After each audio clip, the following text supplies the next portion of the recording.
Welcome everyone to another weekly edition of the Story Trading Weekly Meetup. Today we got an update on Virta VTSI from Kevin Crawford. Before we do that, a disclaimer: Story Trading is not an investment advisor, and that goes for our guest presenters as well. Investing in securities involves significant risk of loss. This presentation is being recorded. Parts of it will go up on social media. So Virta, we're going to look at the chart and quick history first before Kevin begins. So it's $6.36 now. It's up 57% since it became a VIP pick. So you can see the chart there, but what I wanted to show you is, let me just go here, click on performance. So if you go to StoryTrading.com, click on performance, you'll see that VTSI, row 21 here, was officially added as a VIP pick when CEO Bob Ferris spoke on January 24th. Now, we don't automatically always make CEO presentations a VIP pick, but in this case, it was originally brought to the community by myself as a trade of the week. It was later championed by Mark Gomes as one of his top holdings. So with that background and those endorsements, we went out and invited Bob Ferris to speak. So we made this one a VIP pick. So that's how it got in there with that 57% gain. So with that, I'm going to stop my screen share and turn it over to Kevin Crawford. You guys can see my screen? Yep. Cool. So how I'm going to do this is I have a whole list of, or a timeline of a lot of quotes from the CEO, Bob Ferris, and I'll start with a little bit of the company. So what does Virta do? For those who don't know, they sell law enforcement and police, or law enforcement and military simulators, essentially trying to simulate real life events that soldiers or law enforcement agents can practice and go through scenarios. Each simulator is roughly 100,000 to 300,000, and there's some add-ons that go along with those. Usually those are upfront purchases, but that kind of leads to a slow sales cycle due to the high cost and the limited budgets of a lot of police and essentially government agencies. So in February 2019, they came out with this step payment plan, which allows you to lease for less than $5,000 a month usually, which greatly expands their TAM to what Bob says is essentially all US law enforcement agencies. So a little bit more, they have 20 million, their last 12 months were about 20 million in revenue. They have 16 million in backlog. Backlog is essentially contracts that they've won, but they haven't fulfilled. For the most part, that's what it is. A little bit about their law enforcement market from a presentation they gave last week. They say their entire law enforcement market is about 650 million TAM. They're currently in 36 different countries, and this is like another growth opportunity for them besides the US market. And then we'll talk about their business capabilities a little bit more, as some of these are pertinent to what I'll talk about later. So their main driver, like I said, is simulator sales. There's details to it if you want to read, and I'll share this within the VIP community later. So there's simulators that everyone's probably aware of. There's recoil kits, which take service weapons and converts it to a simulation ready weapon with no permanent modifications. You have to remove the bolt in the weapon and add in some other parts that Virta produces. They call it the recoil kit, and then it becomes possible to use that in simulation training. And it's useful to call out that Virta has made these recoil kits capable of being used outside of their own simulation software. I've confirmed this with the company, and they've said so themselves. So the opportunity to use them is not limited to only when they can sell their own simulators. And we'll kind of talk about that when we get to the military opportunities. A couple things to call out here about the recoil kits is they do have patents on them. And one of the important parts that they've purchased from a different company in 2019 was that these simulated weapons can jam, and they also can simulate reloading pneumatically and electronically. So pneumatically means no electronics. You can go out in theory if you were in the military, you go out in training, you don't need any electronics or anything additional to simulate jamming or reloads beyond what was already on the recoil kit.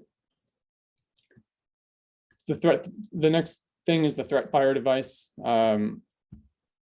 It gives an electric, it's like a little, essentially the size of a large cell phone that attaches to your belt or the outside of your clothing, and it sends an electric shock to the body, not enough to stun you or anything like that, like a taser, but just enough to stimulate your body's response and kind of bring up the tempo a little bit. Another thing, custom software. So Virta obviously runs their own or builds their own software that goes on to the simulation screens. And this custom software, B-Author, allows the instructors to create and edit their own scenarios. I think it sounds like from what I've read, they can do this via something like a green screen, or you can do it via like what looks like a video game where they have characters pre-built and you can drag and drop and a bunch of other stuff. Another thing they sell is certified curriculum. And it's interesting to call out that Virta is the only simulation company with de-escalation training curriculum that's been nationally certified. So as we think, I won't talk about this much on the call, but this is probably a huge area for growth if de-escalation training ever becomes mandatory. Right now, they're the only nationally certified company out there. And lastly, they came out with driving simulators maybe 2 years ago now, 2020, 2019. I won't talk much about that. Ben, how do we want to do questions? I can keep talking for a while, but do you want to stop? Yeah, go ahead. We usually do the questions at the end. Okay, I'll try to. In the meantime, though, if you guys have questions, you can start populating, put it in the chat room so we have them ready. Yeah. Okay, great. So some historical financials, I pulled together revenues, bookings, backlog. I highlighted in green some higher numbers than usual. You notice last 2 quarters, Q4 and Q3 of 2020, they had 6 million in revenue. I think it's worthwhile to call out that their bookings last year, which are orders that were taken in the quarter, was almost as high as they've ever had in their entire history. So that's a strong indicator of current growth even during COVID. And you saw basically all of 2020, they continued to have strong sales. Backlog at 16.1 million is huge. It's almost a full year of revenue, or 3/4 of revenue that just needs to be fulfilled. For the most part, there's some warranties and other things in there, but it shows strength in the company. Revenue and backlog is essentially the current opportunities. So again, you can see it as basically higher than any time previously. So they're continuing to grow consistently. Inventory continuing to get higher. I think I have speculation as to why that might be, but it could also just be due to COVID and the rising backlog. And the last thing I want to call out here is the employee count. If you go back to end of 2018, they only had 80 employees.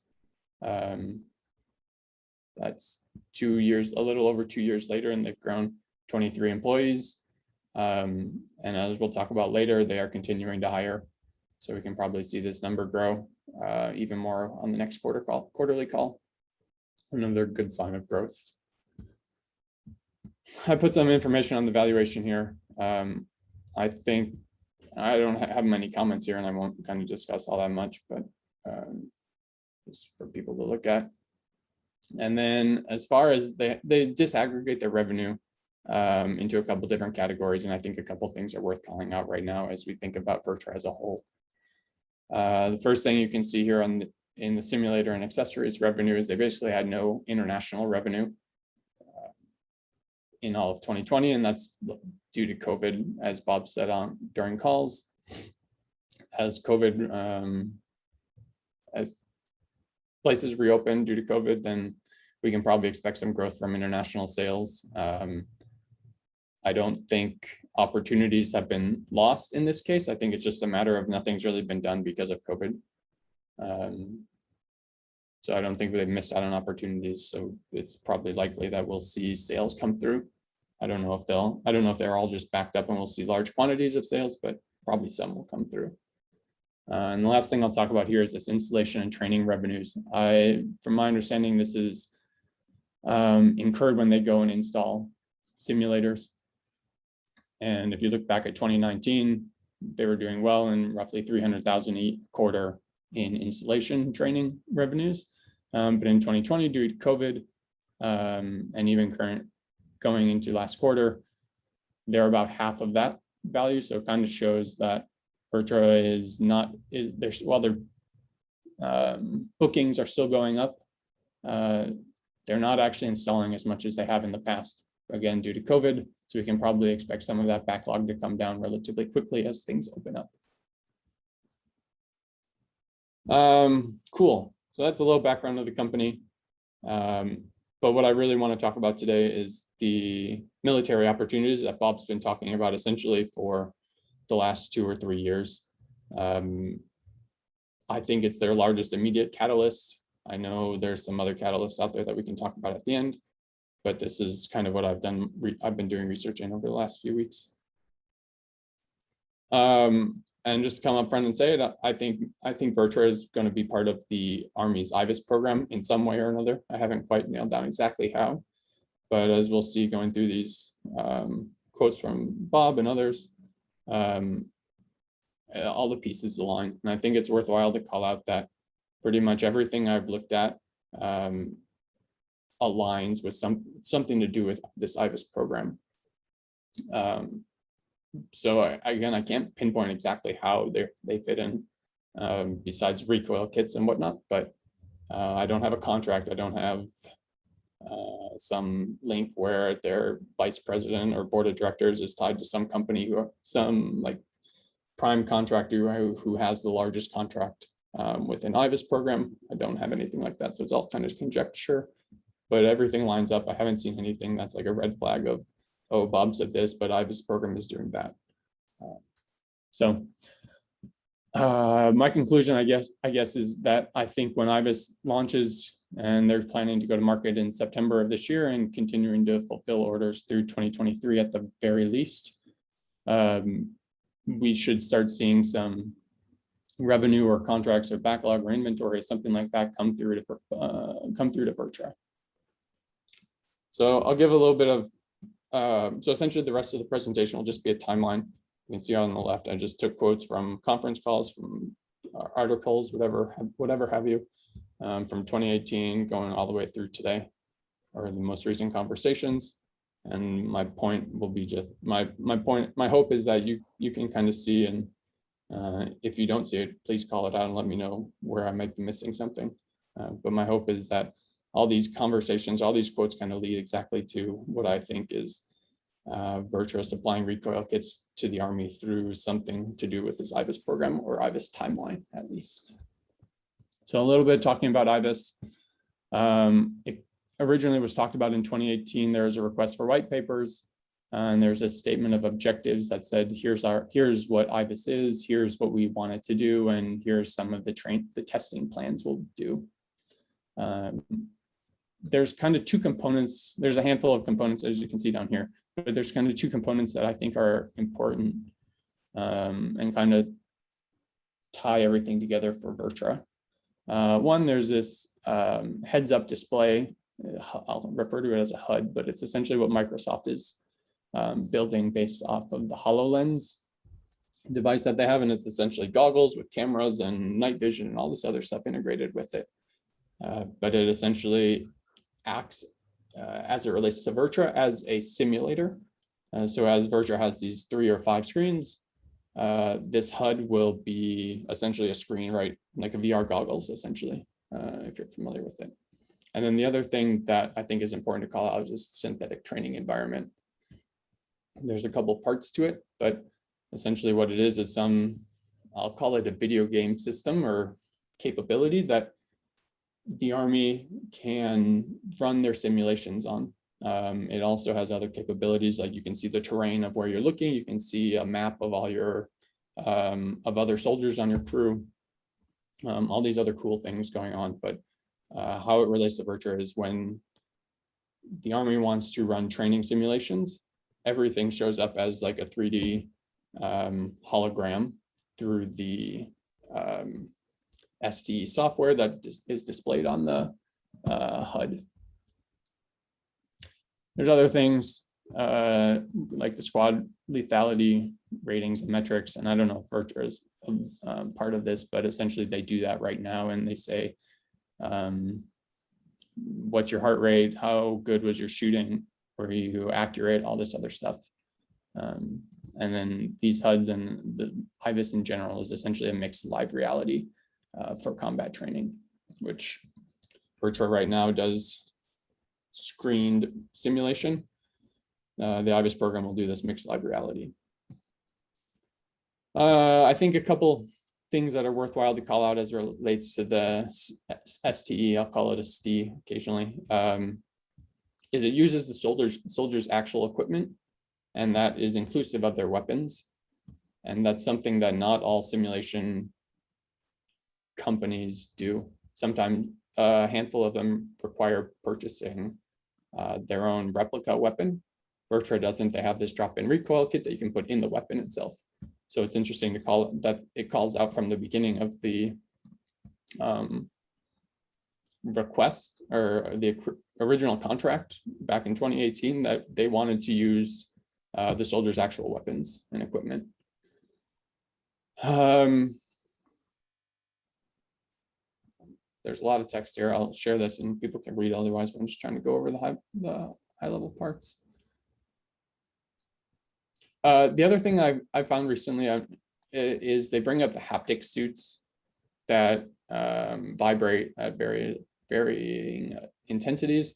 This could, in theory, be talking about threat fire devices as well as a different implementation, which is again just a cell phone. I won't talk too much about that because it's unclear if threat fire devices would be used. They would be useful in my opinion, but so could other devices, and I'm not positive if. I don't think the addition of threat-fire is going to be a determining factor if this is a good opportunity for Virta. So I'll just kind of leave it at that. So I'll start in November 2018 Virta conference call. This was the first contract went out in August. No one won the contract yet, but in November, Virta on the conference call said we're already involved with changes occurring in the military simulation market. The Army and the Marines announced that acute force, whatever simulation. But it's worth calling out that Bob said that they're already involved. They're aware of things that are going on, and Virta's products are very much in line with their requirements, the potential requirements. So Bob probably read the IVAS opportunity and knew what was going on.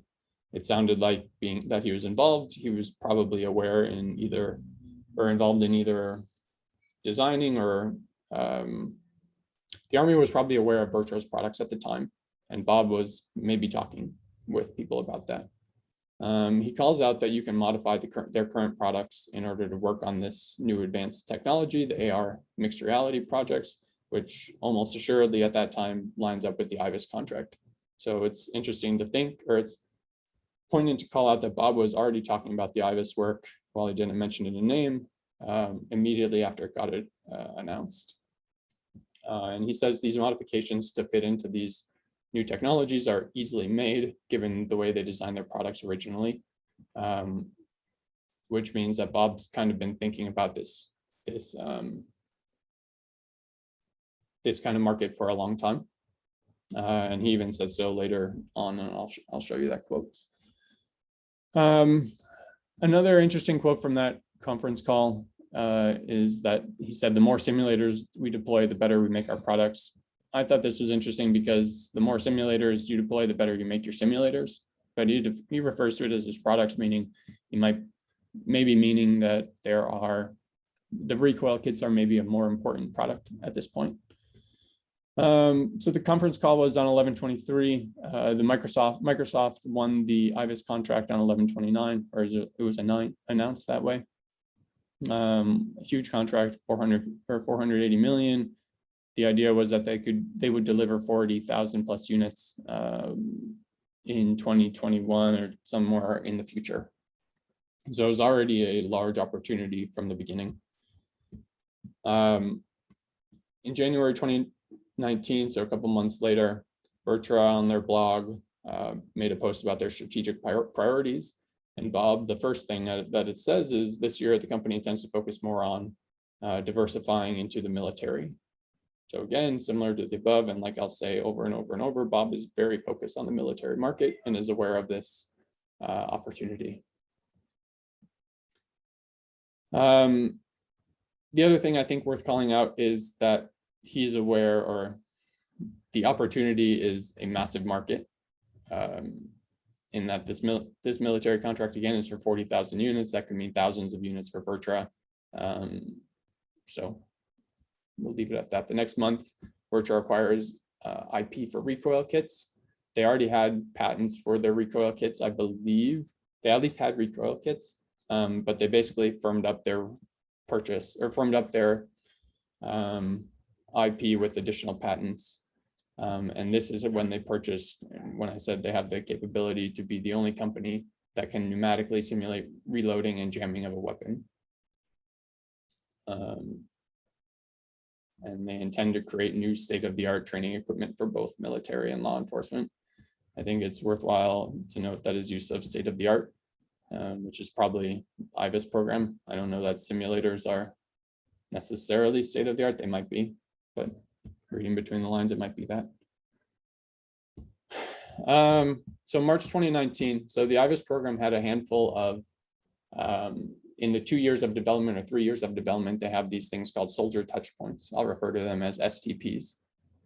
They're essentially check-ins with the military or the army to say, let's demo our products and get feedback from the soldiers. So the first touch point, or the first touch point, was in March. Virta had a conference call around then too. Some notes from the conference call. Virta had a study done on their threat fire device, essentially validating the efficacy of it, saying that it does help.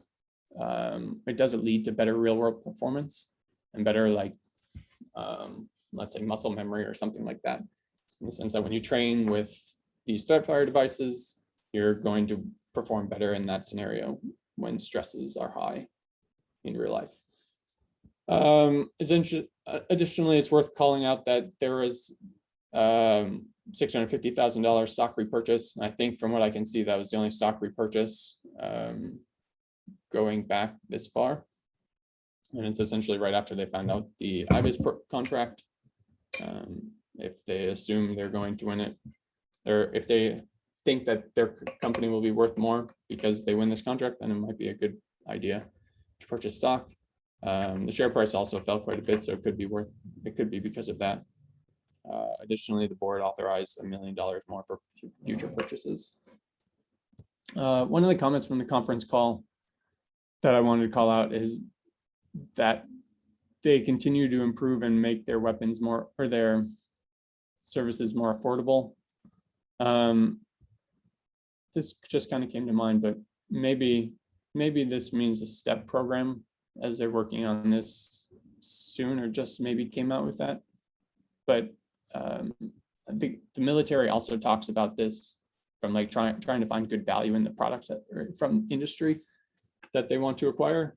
So I've always thought when he says affordable, that he's talking about recoil kits, potentially meaning that they will give a discount from the $3,000 roughly price that they give, but I could be wrong here.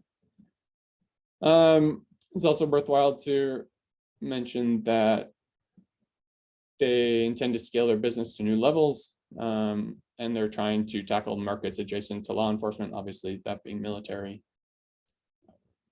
Bob also calls out that the future military needs require drop-in recoil kits for simulated weapons, and their purchase each says perfectly match some of these needs. So again, that kind of lends credence to the fact that Bob and the Army are aware of each other's situation, let's say. And Virta is trying to position themselves as a very good match for that opportunity whenever it comes. Also says enhancements are already highly demanded by the military. Again, I'm going to go through a lot of these quotes and they're just kind of repeating the same thing, but you'll kind of see the point is over these 2.5 years that he's been saying the same thing over and over. A lot of the talk in the story trading rooms are law enforcement and the growth there, but Virta is not only focused on law enforcement, they're clearly focused on the military market as well. Going through any more quotes. Again, Bob says the military actually does want to use drop-in recoil kits, and the recoil kits apply their technology they purchased IP. Definitely fits here. And then just as far as scale of this opportunity, he calls out, and it should be relatively obvious with the number of IVAS units being deployed. The military is looking to buy thousands and thousands of recoil kits. On a recent call with Bob, maybe last month, he said that Virta has sold about 8,000 recoil kits historically. So this is a much larger opportunity than where they have been in the past, and their production capabilities are probably not where they need to be. And we'll see later on here that they've been working on fixing that. So this is all happening in March and April. There was talk about IVAS systems still being about 2 years before being able to be deployed. And then on the Q1 2019 conference call,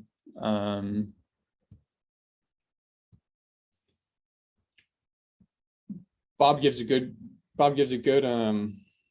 idea, kind of saying that we have no idea when these situations with the military will play out, when revenue will be recognized. He's already been talking about this for a couple conference calls at this point. People are probably asking, what the heck, why you've been talking about it, when it's going to happen.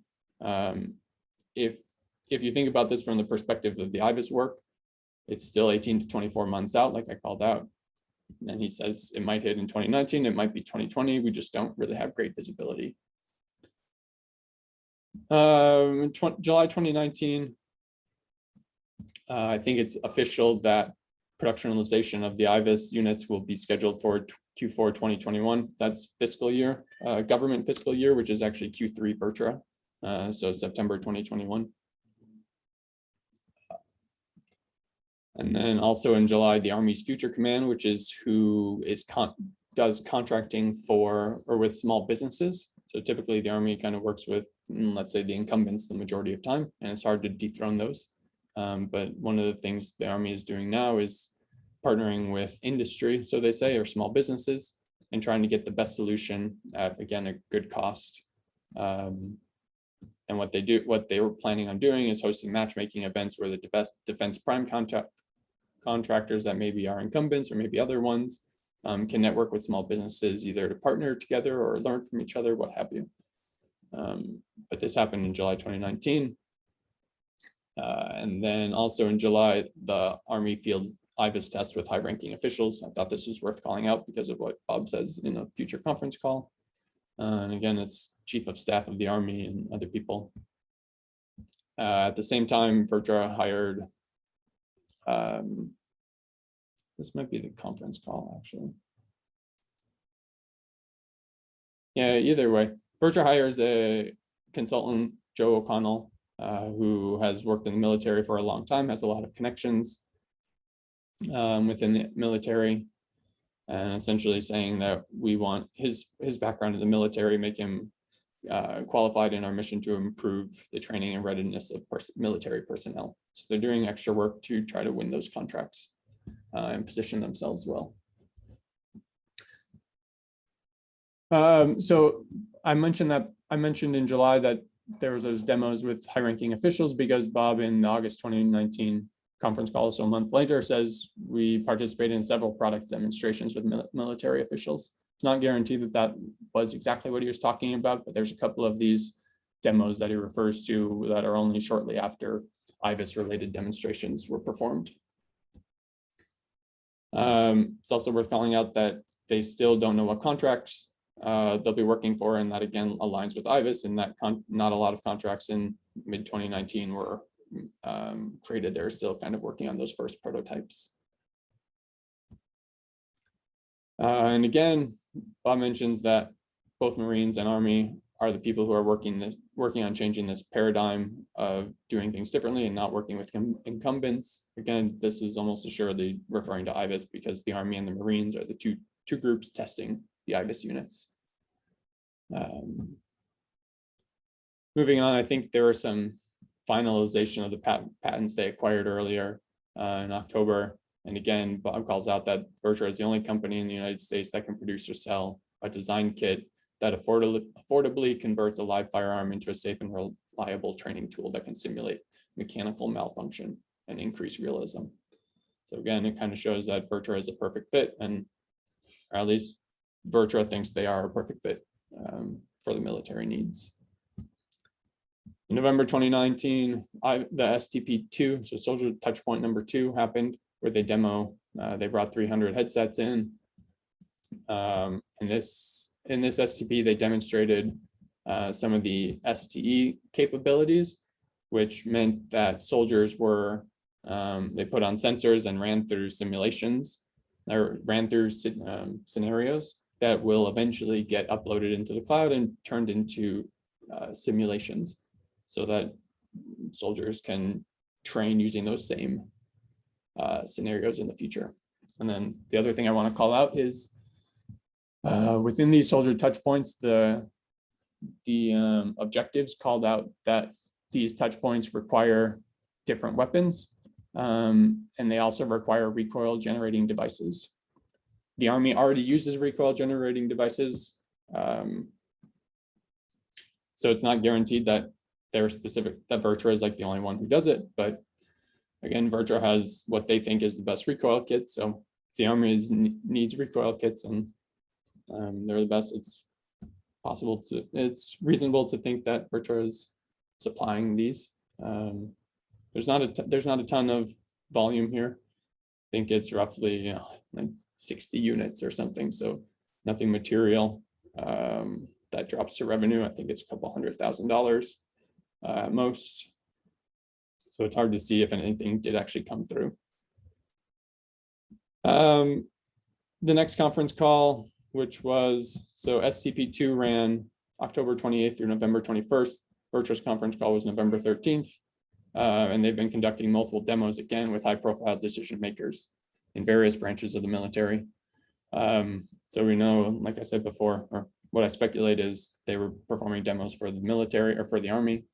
And they still believe they're well positioned to capitalize on opportunities.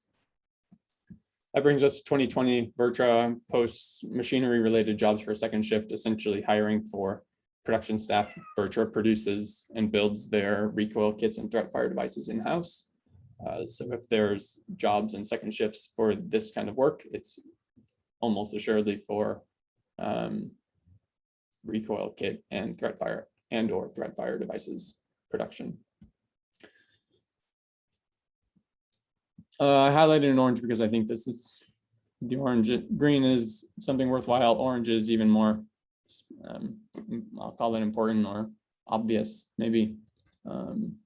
Again, Bob calls out again that their recoil kits are able to convert a live firearm affordably into safe, reliable training tool that simulates standard weapon functions. So he just kind of keeps harping on that over and over and over for many, many years at this point.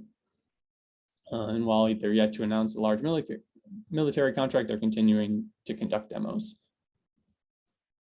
So again, I think this ties back to this lower cost. He mentions it here. He mentions it here, affordably, lower cost, a handful of other things. So I think that's why I thought lower costs or affordable meant recoil kits and the IVAS opportunity. Next conference call in May. Bob specifically calls out 2 contracts that are worth highlighting, and it's not because they're high value. This one's only $1 million, but he specifically calls out that these are for these simulators and drop-in recoil kits and threat fire devices, presumably trying to imply that recoil kits and threat fire devices are important towards the company's future, and winning deals for both with companies or other agencies using both of them is kind of a reassurance that they're valuable or they're value add. And he says this by this contract. carries particular strategic value. I'll skip a lot of this other one. We continue to make better progress. We continue to make headway. That was May and August. Again, they're still working on the military market, still patent pending technologies are available only to Virta. He mentions that these investments have been gaining traction and beginning to bear fruit. And there is tangible progress, but again, we don't really have a timeline coming. He says coming quarters. So August 2020, August 20 is second quarter of 2020. We're in first quarter of 2021, so that's only 3 quarters away. So coming quarters could arguably be soon from now. November 2020 was Soldier Touchpoint 3. It got pushed back to COVID. Microsoft provided 600 HUDs, their headsets. And again, they're trying to demonstrate STI squad collective capabilities. So this is people presumably running through simulation training. I haven't actually found news articles talking about this a ton, which makes it hard for me to like validate that Virtua's product is being used. But what is interesting is that the requirements for this STP were that they use real M4s. The previous STP, they did not require real weapons. They just said M4s. They just specified M4s or M9s. This time specifically, they called out real. So again, if you think Virtua is one of the leading providers of recoil kits for real weapons and not recreated or simulation weapons, then it's reasonable to presume that Virtua might be supplying these recoil generating devices. And also simulated magazines for a handful of weapons here: M4, M9, M17, M249, and M240. Virtua has all of these listed on their website as owning recoil kits for them, or recoil. They can supply these for their simulators, so it's reasonable to suspect that they can also supply them to the military in this situation. And then on the conference call, I don't think I have a ton highlighted here. I think it's worthwhile to call out that Bob said, never before have our aspirations been so high. To ensure our approach to the military market is sound, whatever we require those with proven track records, and we hired people to help us with that. So they're trying to make sure they position themselves well, or they are positioning themselves well, and they added John Givens to the board of directors. And John, I think, was the head of a company called Bohemia Interactive Simulations, called BISim. And they still to this day provide simulation software to a lot of the branches of the Army. For the sake of time, this is actually an interesting one. So I talked about this earlier, but Bob mentioned that they've been thinking about the military market for a long time. And this is the quote for it. So it says, our first products were released in 2004, and we had ambitions for the military market, but they found a success in the police market first. And the military is just known for taking much longer, but they have been eyeing the military market for a while. And that brings us to 2021. Virtua rolls out a new ERP system. This typically comes when companies typically do this when they expect growth and their current infrastructure can't handle that growth. Bob specifically says we're preparing for future growth. And then on the conference call, we serve a need that proved to be integral for law enforcement and military requirements. It's interesting that Bob used past tense, meaning something might have already happened by now, contract-wise or demos or something like that.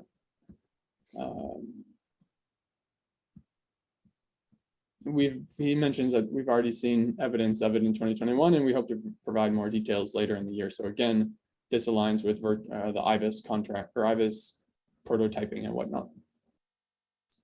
And it also is worthwhile to call out that Virtua is partnering with larger companies who already have a relationship with key decision makers. The Admire contract that they won with the US Air Force, they did this by partnering with a company called IST. And Bob mentions that in order to expand, or that this is an effective way to expand further into the military market. Presumably, we need the IVAS opportunity. And that brings us to a little bit more recent, that probably is a bit more familiar for us all, as we were interested in this. Virta raised $18 million on March 30th. I highlight March 30th because it's the day before Microsoft announced that they won a contract for the production phase of the IVAS program. I'll let people speculate. The dates potentially aligning up. I won't say anything there, but it's interesting to call out. May 2021. I haven't actually found a lot of information on STP4, which is the last and final touch points. I'm not totally sure what work was being done, what they were trying to accomplish, but I know these were these were mostly production ready. Actually, they're not production ready. This is probably the closest they will come to production ready, or have come to production ready equipment that went to soldiers to try out one last time. And again, they need recoil generating devices on real weapons. And then the conference call, most recently from May, that I think from my perspective, Bob essentially was making very obvious that something is happening. It might be obvious, it might not, but something is happening. And he kind of has a couple quotes that I thought apply to that. Demand for the solutions is reaching fever pitch, increase in our operations and production staff to increase next generation products. He also mentions that they're prohibited from disclosing details related to current contracts, again, meaning that something is probably in place. And he also mentions that he can confirm that there's been real progress in the military market, and fruits of their labor have started to show up in the backlog in a material way. If you think of STP4 happening in April and May, I didn't call this out, but there are 1,500 IVAS devices compared to the previous ones of 50 and 600.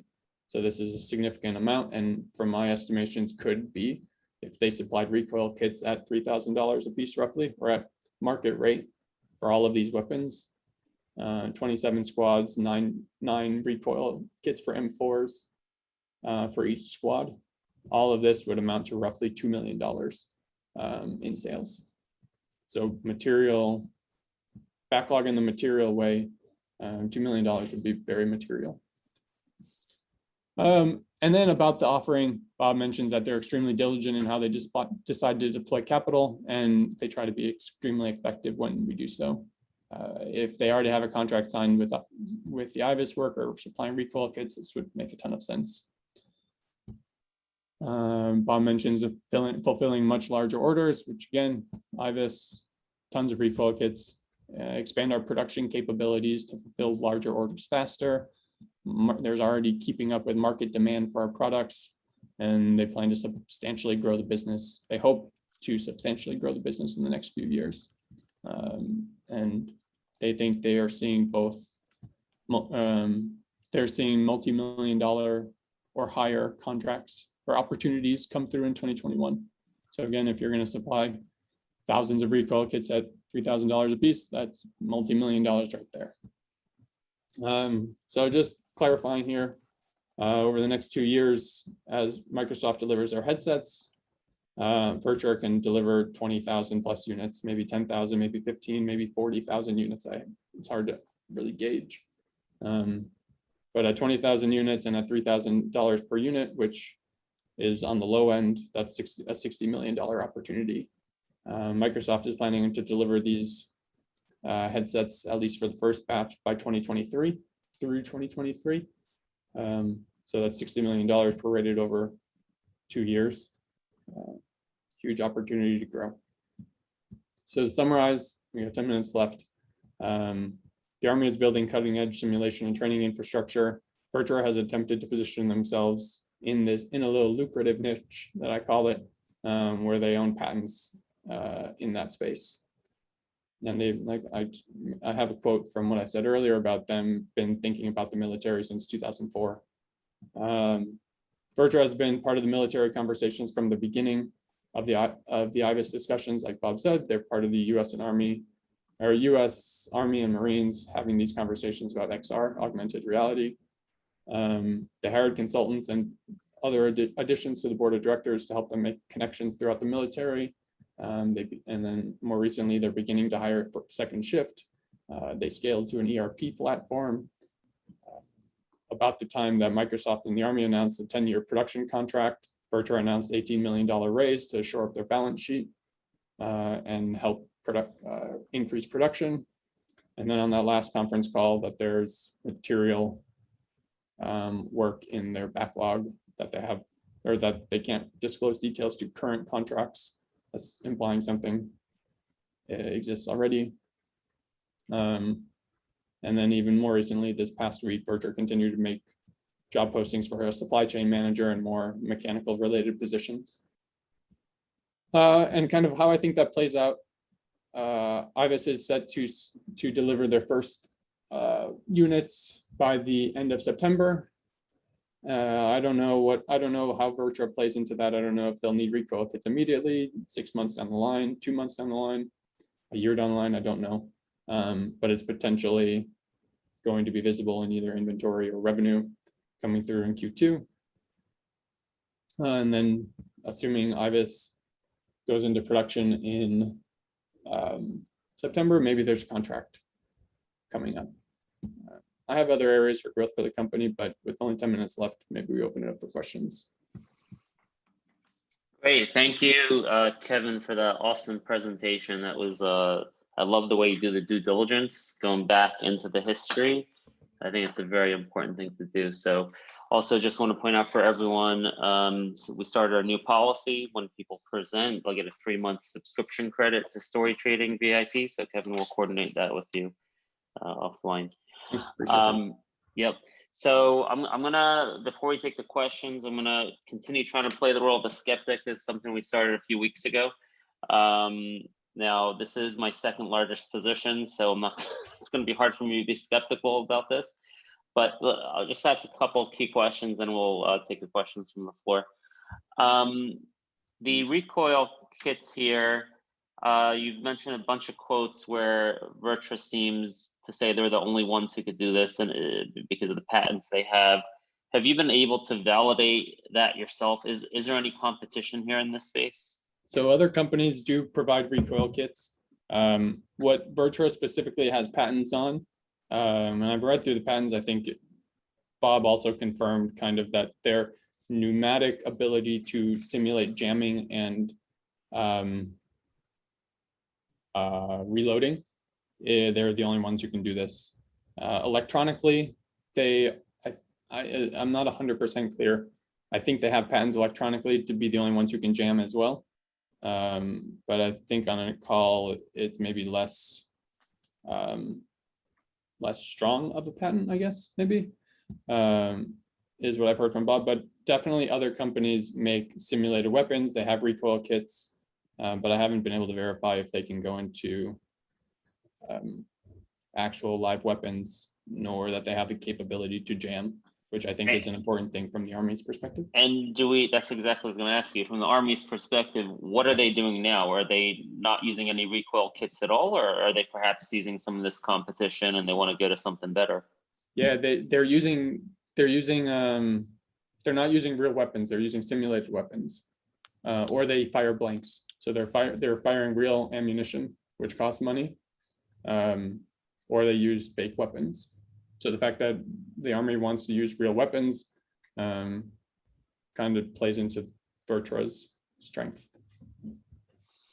Okay, and if we can talk a little briefly about valuation and the chart, because it's a great story, a lot of great due diligence here.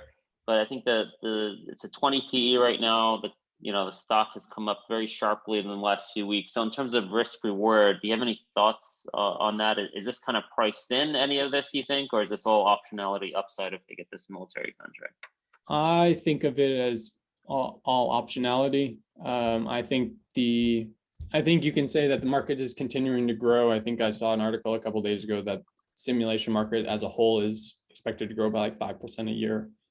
But at $65 million, I think related to this opportunity alone, if Virta actually does win contract for recoil kits, it's going to be significantly large that it will be, it should, like a $50 million contract on a $65 million market cap company. It's you have any idea on the margins? This is hardware, so it's not. yeah, No. so Bob on all the calls has always mentioned that Virta is trying to go for 60% margins. And that's what we should expect in the future, but I haven't been able to pin down actual margins on recoil kits. Okay. I know I looked up price for a simulation recoil kit. There were a couple $100. Virta sells them for 3,000. I imagine at scale of thousands of units, they'll probably see significant enough revenue. But Okay, great. Right. Sounds good, Kevin. We'll open it up here now for questions from our members. All right, great, Kevin. Thank you for that presentation. Just want to remind people, we have a Virta research group. Stephen will drop that link into the chat or into our VIP group so we can continue keeping that conversation there for organization's sake. Again, you can go to StoryTrading.com, click on performance, events. Let me just click on events. We got a huge schedule here. Let's just show you guys what's coming up. I went to that wrong link. So if you go to StoryTrading.com and click events up here. All right, we have next, we got our happy hours every Wednesday when there's no special event. Next Sunday, we have Dan Carlson from TW Research returning, going over his previous VIP picks of Atom, TFFP, INB, HALI, and he's gonna have a new pick for us. The next day, we have the CEO of QU Media coming, QIOUF. This is a stock that's been championed by John in our group. 2 days later, we had the CEO from Option, that's on Polo, has been championed, and Sheila, and helped bring that CEO. Then the following Sunday, we got a fun presentation from one of these fintech, FinTweet influencers on social media. He has over 100,000 followers. Is kind of into those meme stocks, things like that. He also, his main profession is real estate. So he's actually bringing him to talk about real estate, but we'll also talk about social investing and the trend in those meme stocks. So that'll be a fun presentation. And then we have a new stock, Clearfield, CEO of Clearfield is coming on June 30th, and a couple other presentations coming down as well. So just stay tuned for all of that. Please follow us on YouTube, on Twitter, like and follow our posts, retweet them, help get the word out. It helps your portfolio and it helps us. So thank you very much, everyone. We're going to hang on here for our VIP members for Trade of the Week.